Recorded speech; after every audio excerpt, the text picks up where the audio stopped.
I'm going to teach you how to make a traditional Maltese sweet treat that is one of my favorites.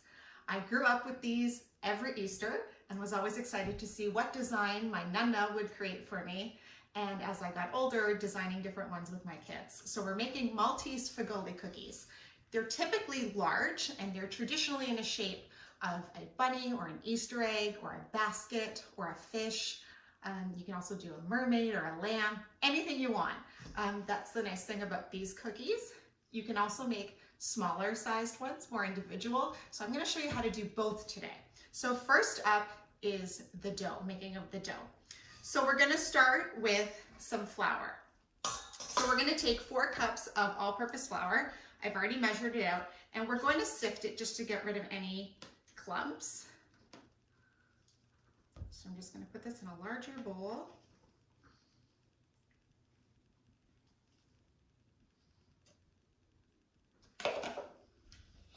And then we're going to take 2 cups of butter or margarine. So I'm using unsalted butter, so it's an entire brick of butter. And what you're going to do is you're going to take pieces of it and put it into the flour and mix it together. Now we're going to use our hands for this. So I'm just going to plop in the butter, just split it up a little bit so it's easier to mix. So I took my butter out last night so that it was at room temperature, so it's easier to mix. If it's cold and out of the fridge, you're gonna have a hard time mixing it.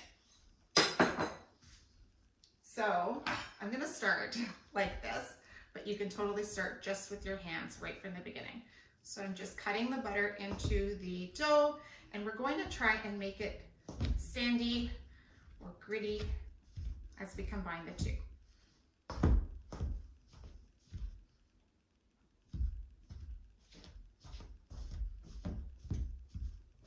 Starts breaking up the butter.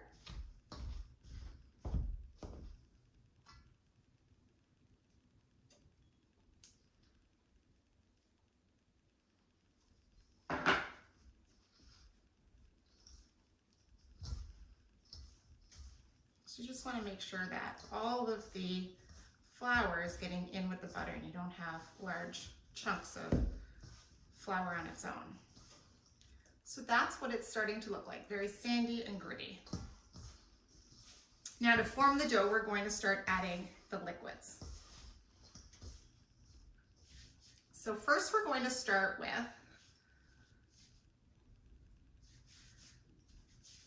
some messy one.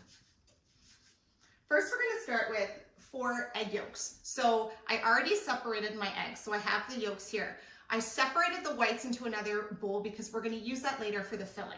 So you're going to add the 4 egg yolks and add that in and mix it up.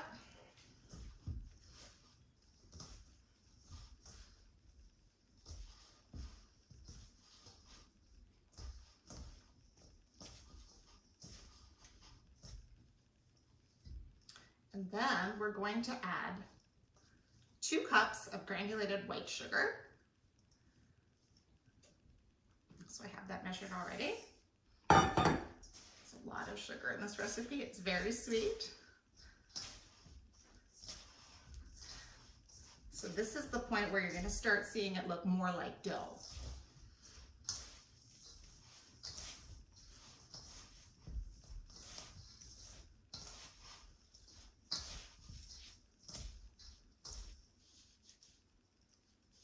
And then we're going to add the zest, which is the outside rind, and you just grate it, of a lemon or an orange. So I used a lemon for this recipe, so I just took the grater and I grated off the outside of the entire lemon. Give your lemon a little wash before you grate it. And again, if you have a orange at home instead, use that. So I'm going to put that in, and then you're going to add a 1/2 cup of orange juice. So you can do this with fresh oranges. You can juice it. Just make sure that you strain out the pulp. You don't want the big clumps of pulp in your orange juice. So strain that out, and you're gonna use half a cup of orange juice. If you don't have fresh oranges, you can just use store-bought orange juice. So I'm gonna add that in. So now I'm going to form the dough.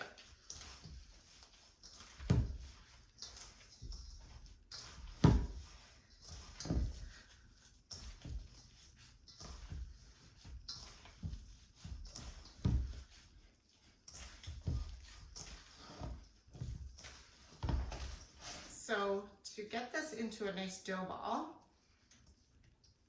I always have some extra flour on hand, so I'm going to spread that on my countertop and dump my ingredients here so I can just knead this into a dough ball.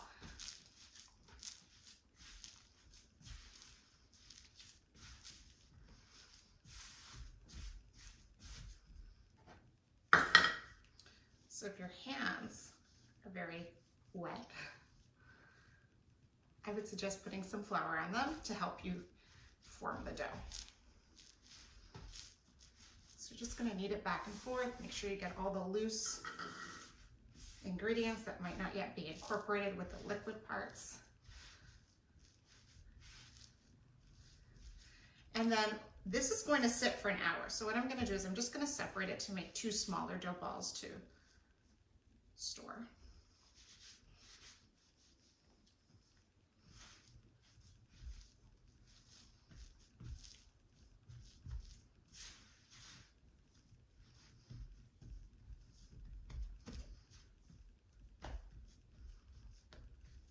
Okay, so I have my first dough ball made. So I'm going to put this back into the bowl.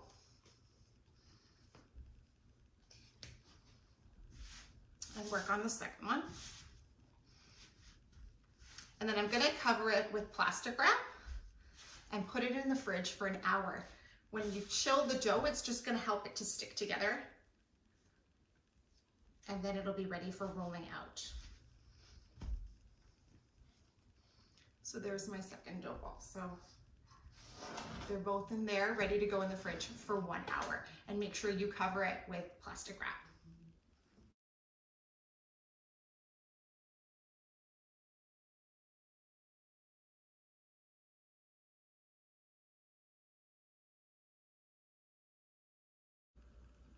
So while the dough is chilling in the fridge for the hour, I'm gonna work on the filling. So for the filling, you are going to have 1 cup of granulated sugar, 1 cup of powdered icing sugar. Then we're gonna take those 4 egg whites that we separated from the yolks that we used in the dough, and we're gonna pour all 4 egg whites into our bowl. And then we are going to use a teaspoon of almond extract. If you don't love the almond flavor, you can add a little bit less, but usually a teaspoon should be sufficient. And you can use pure or artificial almond extract. And then finally, we're going to add 1 3/4 cups of ground almonds. So you can buy ground almonds ready to go, or you can grind your own. So we just bought the slivered ground almonds in a bag, and then I put them in my food processor and just pulse them. So the consistency, so we don't want like a flour consistency. The consistency is kind of gritty. It almost looks like breadcrumbs versus flour. So we are going to add 1 3/4 cups of ground almonds. So to mix this up, all you need is a fork. And you're just gonna stir it around. And it's going to form a paste. And this paste filling, this almond filling, is what we're going to put on the inside of our Figolli cookies.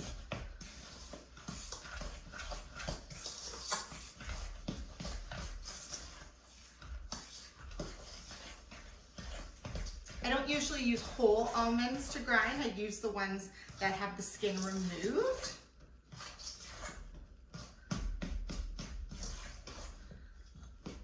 So that is what the paste will look like.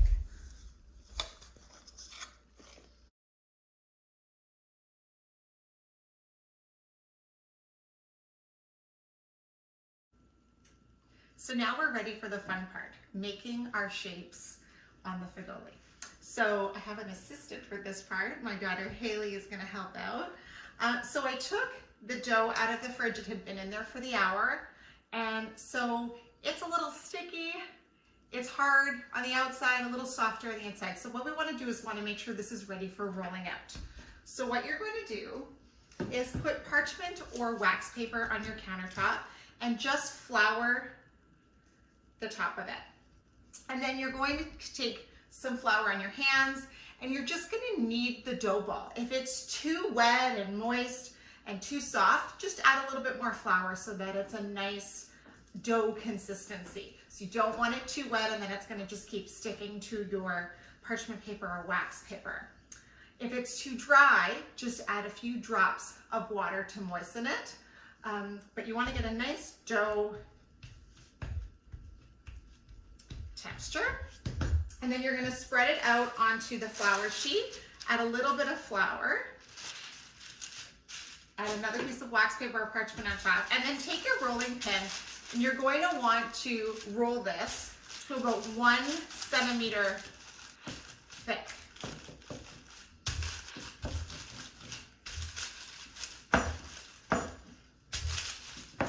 So I'm going to show you how to make a large figolla and a smaller one. And we're just going to do some basic shapes and easy shapes so that you can definitely try this at home if this is the first time that you're making these.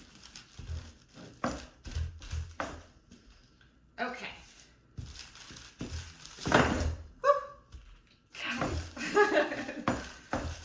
So, about 1 centimeter thick.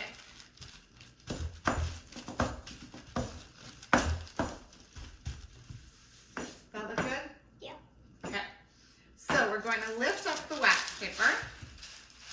So if you're making a large figolla, if you have a large cookie cutter, you can try that. But the easiest way is to print up a picture of whatever you want, clip art, or shape, draw something on the computer and print it out. So we're just going to go with a basic Easter egg. So I cut it out and I'm just going to put it on top of the dough. I'm going to flour my knife and then I'm just going to cut with this sharp knife the shape out in my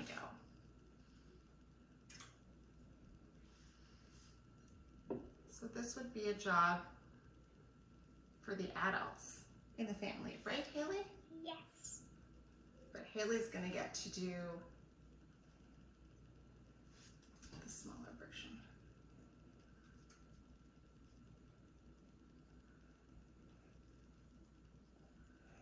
All right. Ta-da. Now the bigger cookies are harder to handle because they're so large, but you should be able to pick it up. And then you're going to move this onto a piece of parchment that you're actually going to bake with. So I'm just moving this over onto my baking tray with parchment already on it.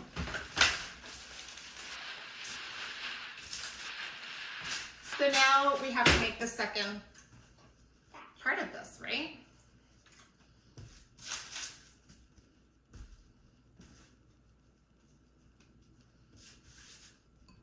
A little bit more flour each time you spread out your dough.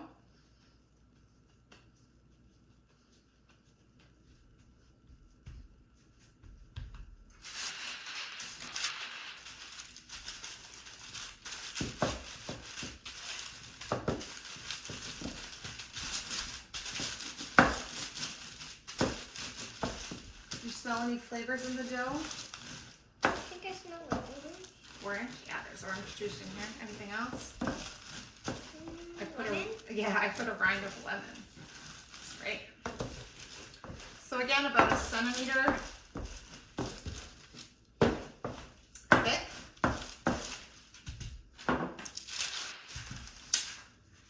So I just have enough to make this second shape.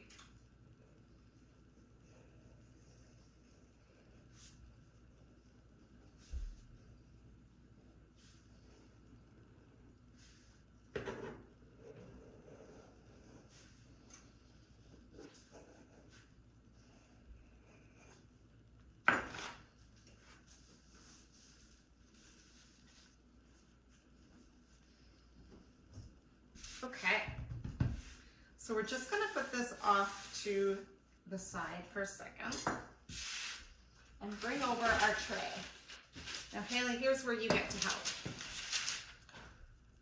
So we are going to put a little bit of the filling that we made into the inside of the Figolla.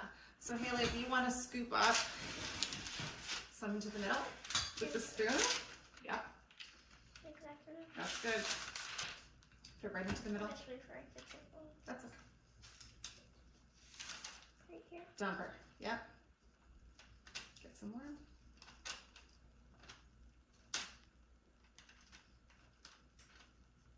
Okay, more. You can do way more than that because we'll get a big shape. Perfect. Okay, so then just to start it off, I'll take this for a second. Thank you.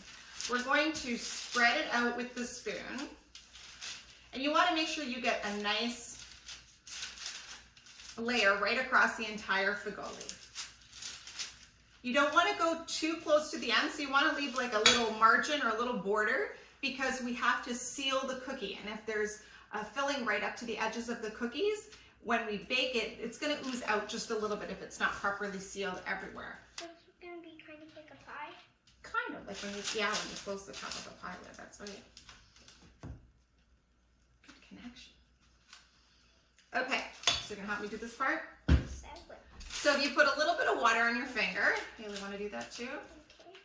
And we're just going to spread the filling to an even spacing from the outside of the cookie. We don't want somebody to just get all dough and no filling, because the filling is one of the best parts. Okay, so that's good.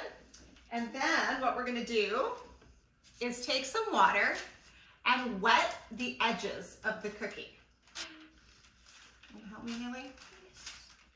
Now, why we're wetting the edges of the cookie is because when we put the other piece of dough on top, this is going to help seal it together, and we're going to pinch it together. So the water is helping us do that. So we're going to take the top part. Got that? Okay. So we're going to take the top,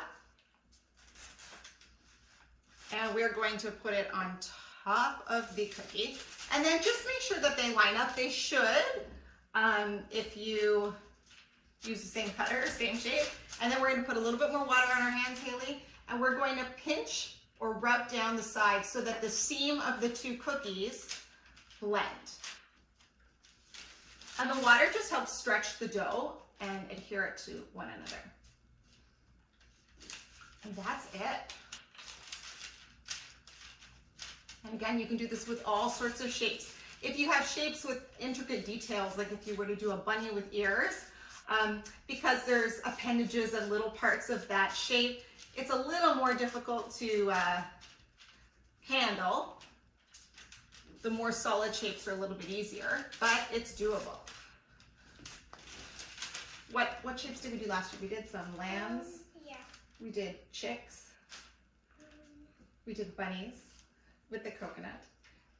If you have coconut at home, you could put coconut on the top of your bunnies or your sheep. Okay, so I'm just going to show everybody. I'm going to come close. Excuse me, Miss Haley. So that's what it looks like. So do you see how we kind of sealed the edge of the cookie?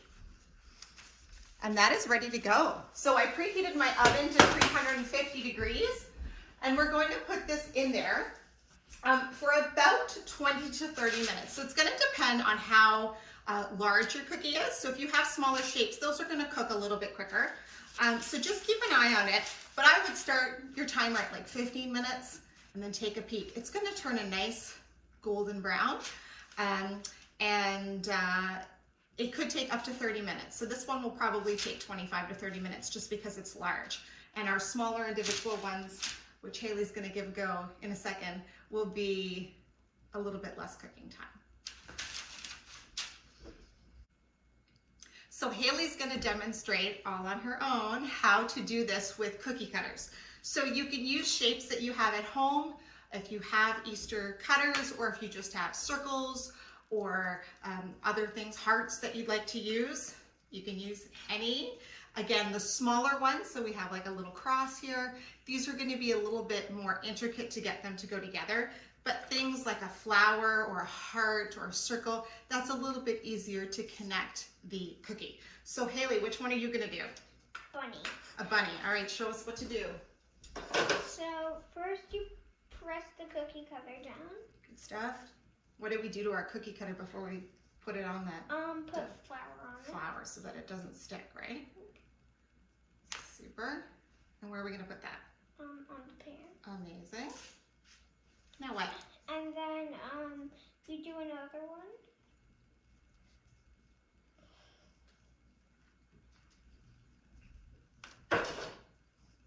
Perfect. I'll just move that to the side for you. Great, so we don't need that second guy till a little bit later, right? So then we're going to put a little bit, because this is smaller. We don't want to have too much because then it'll ooze out the sides. Here's your water, Missy. So what are you doing now? Now I'm spreading the... Filling? Yeah, filling all around.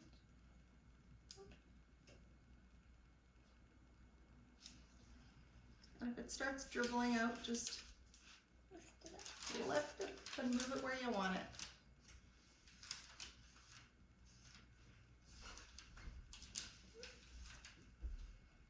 Good job. So that.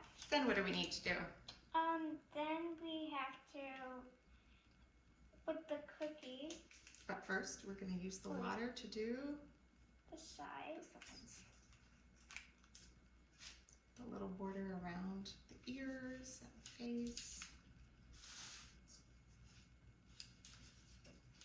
You're a pro.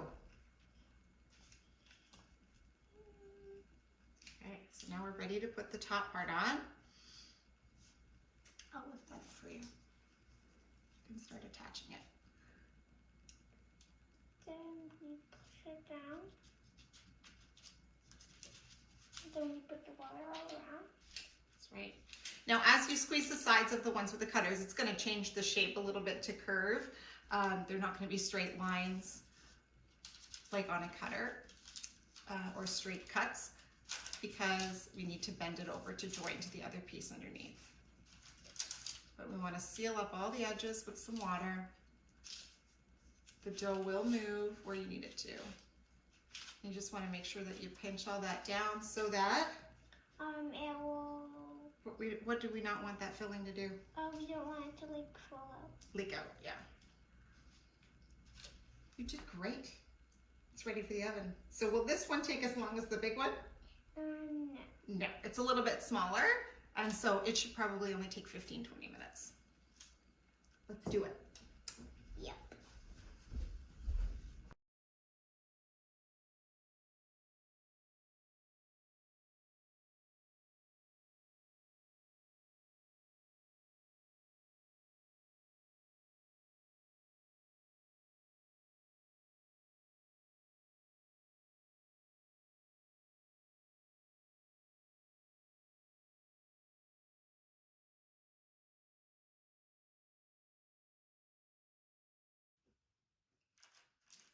So we've taken our figolli out of the oven. The large one ended up taking about 30-32 minutes, and the smaller size only took about 20 minutes. So here's what you want to look for. So the bottom is a nice light brown color, and the top looks baked. It doesn't look raw here. If it looks glossy or shiny, that means that the center of the cookie is not cooked. So you need to give it a few more minutes, maybe just lower the heat.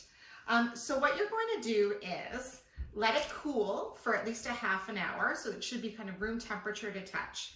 So what you're going to do is put it on a cooling rack once they've cooled on the tray with a parchment piece of paper underneath. Now this is for our decorating. We're going to do the decorating of the base.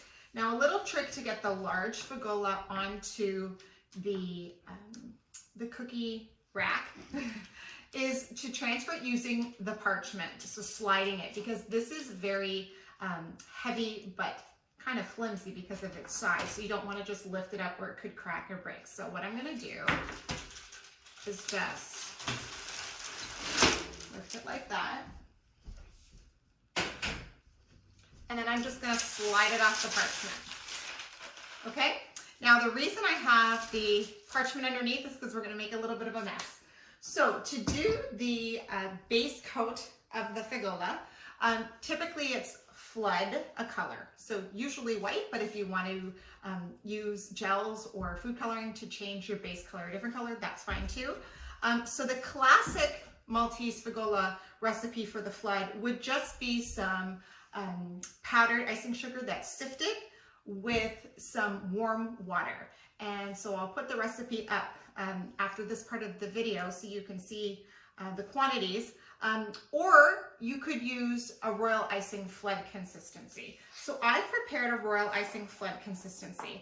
And what we're going to do is we're going to pour it on top and let it kind of coat over the entire cookie. And then I'm going to let that dry for a few hours.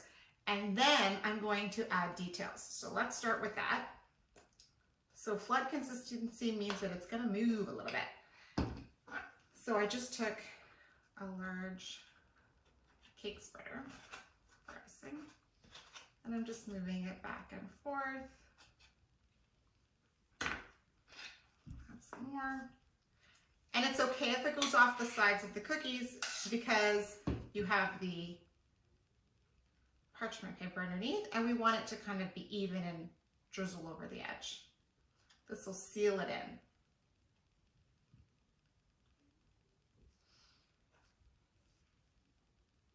So what are some things that we could decorate our Figolla with, Haley? Sprinkles. Sprinkles, yes.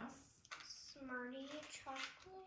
Chocolate Smarties, yeah. Traditional Figolla used to put like a big chocolate, you know, like the wrapped foil chocolates. They used to stick one of those onto the cookie while decorating it. What else can we use? Granulated sugar. Yeah. Yeah, so we have got donut sprinkles, granulated sugar.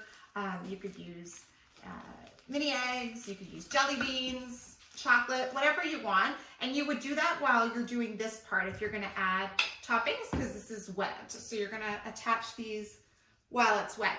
But if you'd like to pipe a design or decorating with icing, you're going to let this harden a little bit. And then you can take royal icing piping, or you can use the traditional stiffer icing recipe that I'll include also after this part of the video. And that's it. So these should be stored just wrapped up in some plastic wrap or foil, or you can put it, if you have a large container, you can put it in a large container, just so that it doesn't get too dry. And that is all. So this is it for flooding the base of the Figolla. So I hope that you have a happy Easter, and I hope that you have fun decorating.